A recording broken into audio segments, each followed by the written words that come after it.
Blanca Requejo Curto y voy a leer una breve semblanza sobre ella. Ella es estudiante de doctorado en filosofía por la Universidad de Valladolid, España. Su investigación doctoral explora el rendimiento que obtienen las categorías de la fenomenología de la donación aplicadas a los procesos de creación escénica desde las ideas del don y el acontecimiento. Asiste a numerosos congresos académicos y se involucra regularmente en talleres de dramaturgia en Madrid, especialmente en torno al trabajo de Sánchez Sinisterra, y Teatro de Abadía. Colabora además en el Instituto de Investigaciones Filológicas de la UNAM y es miembro de la coordinación del Seminario de Jóvenes Investigadores en Filosofía de la Universidad de Valladolid. Tiene la palabra, doctora. Muchísimas gracias, equipo, por una acogida tan calurosa como siempre. Procedo a compartir pantalla para no quitar demasiado tiempo a los siguientes ponentes. Un segundín. Ok, pantalla completa. Vale. Vale, ok. Vale, ¿se ve bien mi pantalla? ¿Vemos su pantalla? Ah, sí, sí, vemos su presentación. Vale, perfecto. Ok, voy por ahí. Bien. Vale, coloco esto mal. Bien, he titulado sobre el sigiloso poder del objeto en la hermenéutica como proceso de creación porque en el marco del proyecto de intersecciones en el que con el doctor Echevarría tengo el gusto de estar participando últimamente, la cuestión de la memoria y de cómo los objetos suelen convertirse e interpretarse como depositarios de esos acontecimientos que la memoria registra, pero que de lo cual luego no tenemos más remedio que hacer una especie de archivo, me preocupaba la manera en la que nosotros desde la teatralidad hacemos prácticas escénicas relacionadas con justicia transicional, con gestión del patrimonio de las civilizaciones, de las culturas, incluso de las historias personales. Y echando la vista atrás, en toda mi formación, tanto filosófica como de estudios teatrales, he encontrado que la teatralidad tiene una manera muy particular de relacionarse con los objetos y el acontecimiento. Nosotros en filosofía y de manera archivística tenemos una noción de acontecimiento desde la fenomenología de la donación que viene ensanchando los límites de lo que podríamos considerar simplemente, bueno, el estallido del acontecimiento, ¿no? Yo entiendo como acontecimiento todo el proceso de creación y por lo tanto la hermenéutica no se reduce a interpretar aquello que se pone en escena, sino que precisamente cuando se reúnen materiales como podrían ser, por ejemplo, los testimonios que recogemos de las víctimas de un acontecimiento histórico, esos son materiales que hay que interpretar hermenéuticamente y por lo tanto ya una labor creativa en tanto que se va a producir un dispositivo y se está gestando. Bien, entonces, en fenomenología de la donación, voy a pasar esto para acá un segundito.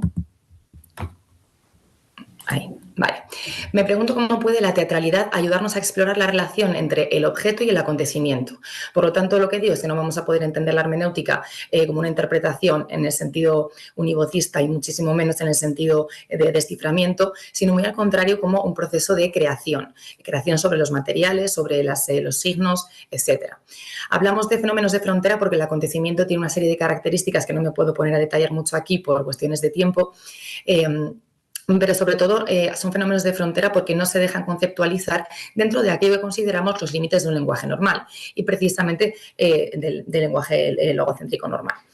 Habitual. Nos damos cuenta de que el lenguaje poético y que las prácticas escénicas en sus muy diferentes lenguajes sí tienen otros recursos desde la plástica, desde muchísimas estrategias para dar cuenta de ese exceso que nosotros como testigos de un acontecimiento, ya sea con testigos directos o indirectos, nos encontramos a la hora de enfrentar el cómo narrar lo que ha sucedido, ¿no? Entonces, vamos a ver cómo la variación hermenéutica va a funcionar en planos superpuestos, que es uno de los últimos conceptos que ha desarrollado Jean-Luc Marion, el principal representante de la fenomenología de la donación. Veremos cómo los desplazamientos semánticos y la propia desobediencia del signo son las principales detonantes que hacen que el objeto empiece a apropiarse de su objetualidad para empezar a disentir de ella. Al fin y al cabo, veremos algunos ejemplos escénicos. No voy a poder detenerme mucho. Espero que si hay alguna duda, pues podamos más adelante compartirlo. En la apropiación del acontecimiento es la que el objeto va a acabar entrando en esta especie de apropiación limítrofe del propio acontecimiento del que tendría que ser un depósito o un archivo. Bien. Jean-Luc Marion, en la tópica de los fenómenos, hace una distinción ya en su última teoría, que es acerca de la donación o en Repris du Donné, reduce la diferencia entre los objetos y los acontecimientos. Entre los objetos pues caerían todos aquellos fenómenos que cumplen pues, un régimen, vamos a decir, de manifestación reducible a una lógica causal aristotélica. Podemos explicarlos desde sus causas, son reproducibles, mantienen una relación estrecha y abastecida con una lógica epistémica clásica, podemos a través del concepto abastecerlos y sin embargo los acontecimientos, bien puede ser la Revolución Francesa, un enamoramiento, bien puede ser una puesta en escena, en este caso estaríamos hablando de fenómenos que, o la revelación o la liturgia, de fenómenos que lo que hacen es rebasar por exceso esas intuiciones categoriales. Sin embargo, ¿puede un objeto transitar hacia el acontecimiento? La respuesta de Marion es sí, siempre y cuando se ejerza una variación hermenéutica. Lo único importante es que la iniciativa de la manifestación no venga de parte del sujeto, sino del fenómeno, que es quien tiene que dar, quien tiene que dar desde su parentesco con el don el primer empuje y la primera iniciativa para ingresar en su propio modo de manifestación. Y esto es muy relevante porque es algo que tenemos que considerar dentro de cuando el sujeto, el hermeneuta, vaya a operar esa variación hermenéutica y diga, bueno, si lo que yo tengo entre manos es la maleta llena de documentos que me ha dejado un testigo al que le estoy tomando testimonio, etcétera, lo que tengo son objetos, pero vamos a generar desde aquí microacontecimientos, vamos a manipularlos bajo nuestra intencionalidad porque queremos darle una cierta perspectiva ideológica o porque queremos que sirvan a un propósito. No, tenemos que hacer una especie de escucha y esto es lo que los teatrólogos han conseguido desarrollar a través de numerosas prácticas. Aquí una exégeta de Marion nos dice que precisamente al reconocer el exceso de lo dado hay que discernir en qué momentos se lo debe objetualizar al fenómeno, sabiendo que se está haciendo una reducción, que la tiranía no es precisamente tratar a los objetos, tratar como objetos a los fenómenos, es decir, tratar pues un acontecimiento histórico como puede ser una cosa muy dramática, un genocidio, como si fuese un objeto. Eso no es una tiranía. La tiranía realmente es no reconocer en los objetos el exceso de lo dado. ¿De acuerdo? Es decir, no reconocer en los objetos, sobre todo, esa autonomía que es la que tienen y saber cuándo, ese discernimiento, cuándo deben darse en el régimen de acontecimiento y cuándo en el régimen del objeto. Bien. Bueno, aquí abajo nos pone Marion una serie de ejemplos. Dice, eventos de los fenómenos colectivos como la revolución, la guerra, la catástrofe natural, realizaciones deportivas o culturales. ¿Ok? Y aquí nos dice un montón de ejemplos. Vale, aquí traigo por el caso de Shada Hilarios, que es una de las principales representantes de teatro de objeto de México, por supuesto. Y bueno, una de sus ramas es el teatro de objetos documental. Ya sé que estoy haciendo poca justicia a todo su trabajo porque es valiosísimo y desde luego muy interesante. En el teatro de objetos documental lo importante es colocar a los objetos o a lo inanimado como centros vibrantes, como entidades capaces de desafiar al resto de líneas que sostienen una totalidad. Ella lo que hace es pensar que hay que recoger una serie de objetos o de repertorio de objetos como si fueran los materiales para construir un dispositivo, pero cambiando la mirada. Es decir, la mirada objetocentrista ya no es la mirada que impone un dramaturgo que encuentra un material y que lo que busca es desde ahí simplemente manipularlo como si fuera un útil. Se trata de, incluso no es una técnica, sino más bien de una manera de ver el mundo, también en una línea, ¿no? Aparece en la ética esta del cuidado, un poquito heideggeriana, ¿no? Que nos dice, es un tipo de conciencia hacia lo inanimado que registra, rastrea, analiza y despliega, concluyéndole un mirador protagónico y minucioso a nuestro vínculo con los objetos. Por lo tanto, ya no pensamos en el objeto de archivo como algo que nos va a permitir reconstruir un fenómeno o un acontecimiento para obtener una certeza. Estamos centrando desde el objeto, dándole el protagonismo para que se manifieste el vínculo que ha habido entre ese objeto y el acontecimiento y sobre todo con el sujeto. Al objeto central surgen las preguntas que conducirán a la toma de decisiones en el interior del dispositivo. Lo que nos está diciendo aquí Shada Hilarios es esencialmente que al objeto central se arranca el proceso hermenéutico. Y es un proceso hermenéutico que sí está en la línea de una hermenéutica respetuosa, no imperialista, sobre el modelo de intencionalidad clásico, diríamos, ¿no?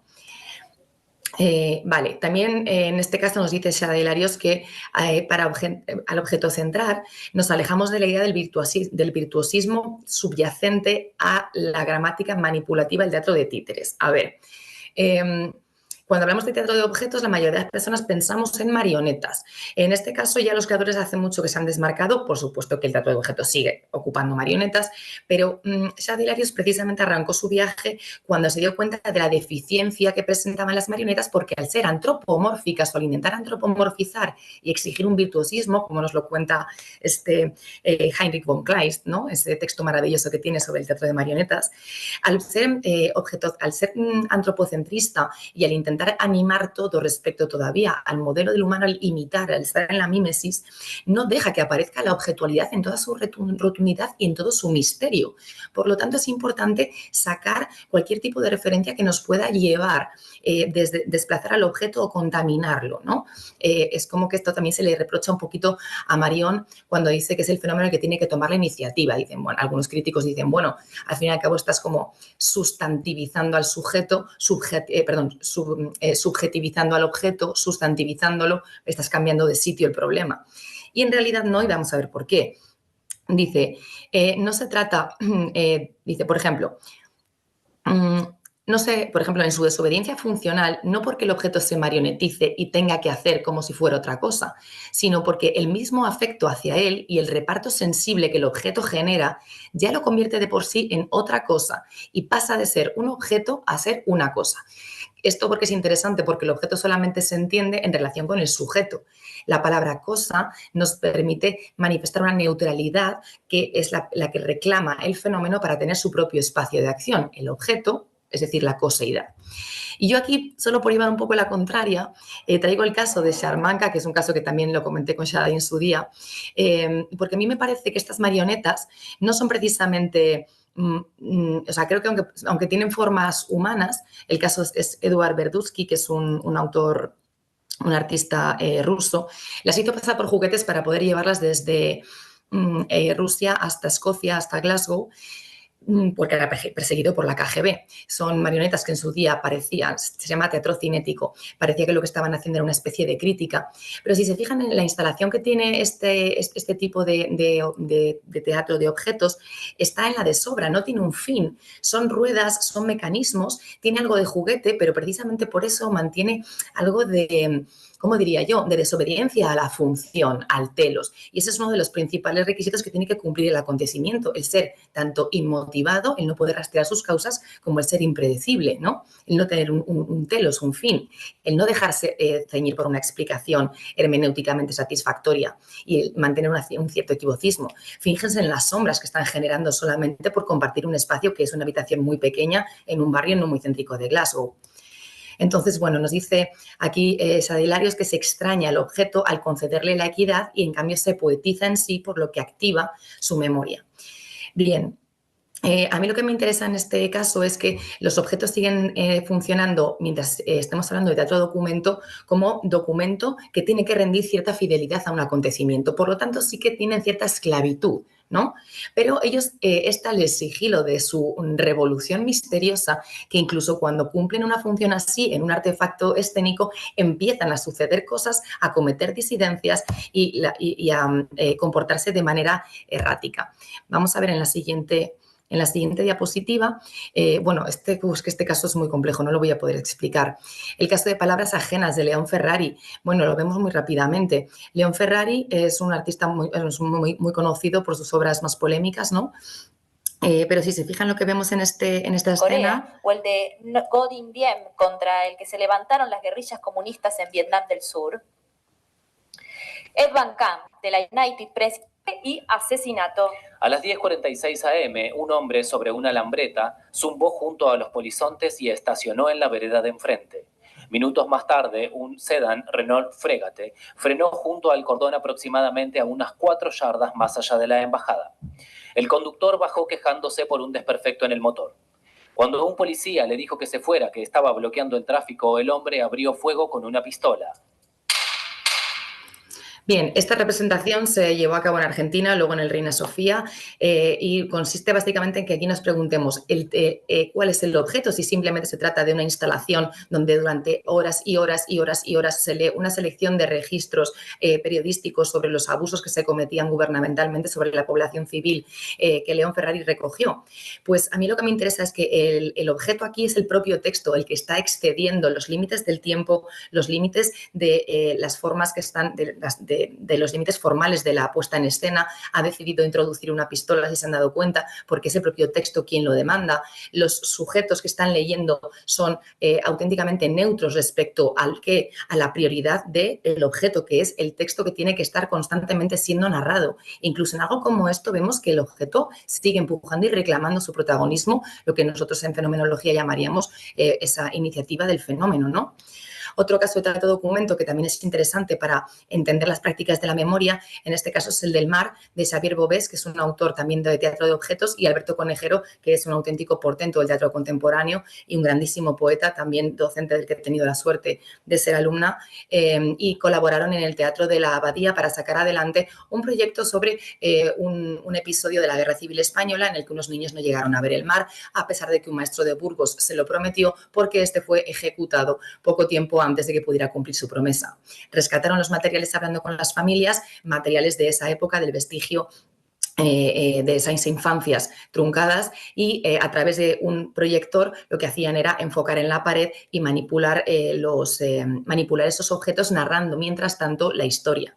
Entonces vemos como, según aquí, él se llama poema visual, y en este montaje dice la crítica que son tan protagonistas ellos, el maestro y Xavier Bovés, como la pizarra, la tiza, el papel, la imprenta, los tipos, los manuscritos. Lo que han hecho ha sido, a través de esa microscopía, conseguir dar al objeto no un carácter de útil, sino precisamente de conformar un itinerario, un circuito cerrado con ese acontecimiento encapsulado que ha quedado sin testigos vivos en el pasado. Dice que la poesía se dispara... 5 minutos, doctora. 5 minutos. Vale, me paso el último caso, que es un poquito el más interesante. Bueno, el de Cantor, que es que, claro, hacer justicia es complicado.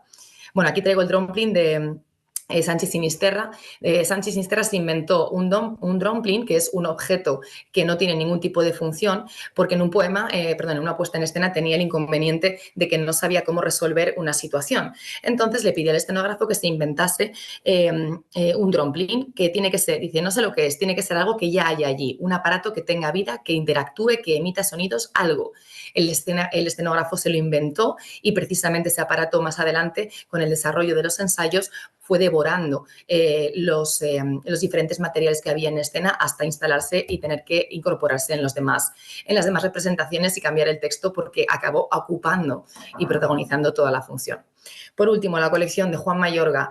Aquí es donde a mí me interesa, porque la colección de Juan Mayorga ha manipulado, en mi opinión, incluso mejor que todas estas prácticas que se han hecho sobre la memoria en escena.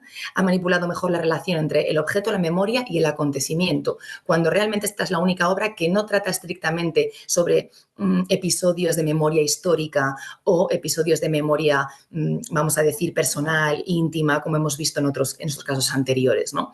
La colección de Juan Mayorga simplemente trata de un matrimonio que tiene una colección de objetos que no sabemos cuáles son, y que, como pues no tienen hijos, busca un heredero y hace un casting para que él se pueda quedar con la colección. Ya está.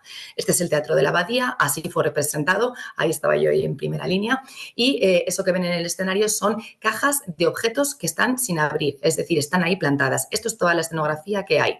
Lo demás que ven de las vidrieras pertenece al espacio. Este es Juan Mayorga un año antes de la representación. Hizo una lectura escénica aquí en Valladolid y vino con estos folios que ustedes ven en el suelo y cogió estas 2 sillas del restaurante de la sala experimental, y estas 2 sillas son los personajes. Estuvo 3 horas leyéndonos a 60 personas en primicia absoluta el texto de la colección, y es tal el poder que tiene este texto que las propias sillas que representaban a los únicos dos actores que estaban en escena llegaron a absorbernos de tal manera que no pudimos levantarnos, aunque nos dio permiso, en 3 horas de lectura. Esta lectura dramatizada ya está poniendo en juego la tensión entre la objetualidad del texto y la objetualidad que ésta luego destila en escena. Es un texto absolutamente omnívoro. Los objetos en la colección, según van avanzando, van cambiando de identidad. No se quiere revelar en ningún momento por parte de los dueños qué son esos objetos y entonces, ¿qué sucede?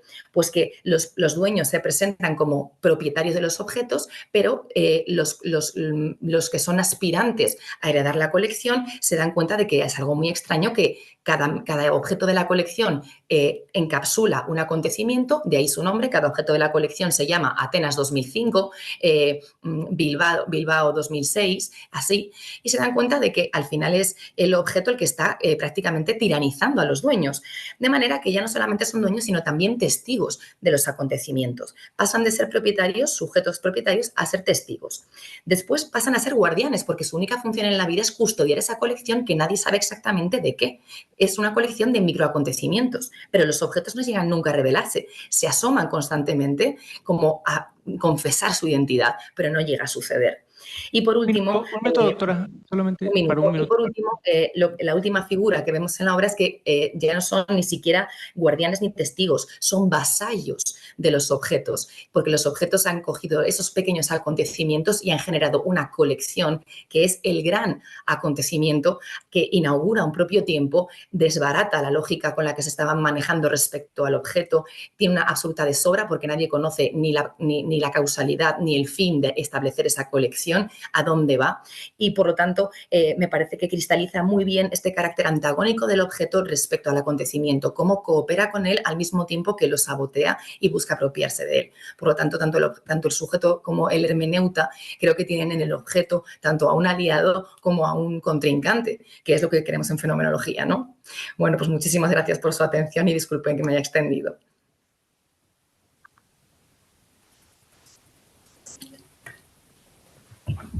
Muchísimas gracias, doctora Blanca. Vamos a dar la palabra ahora a la doctora Claudia Mosqueda Gómez, que nos va a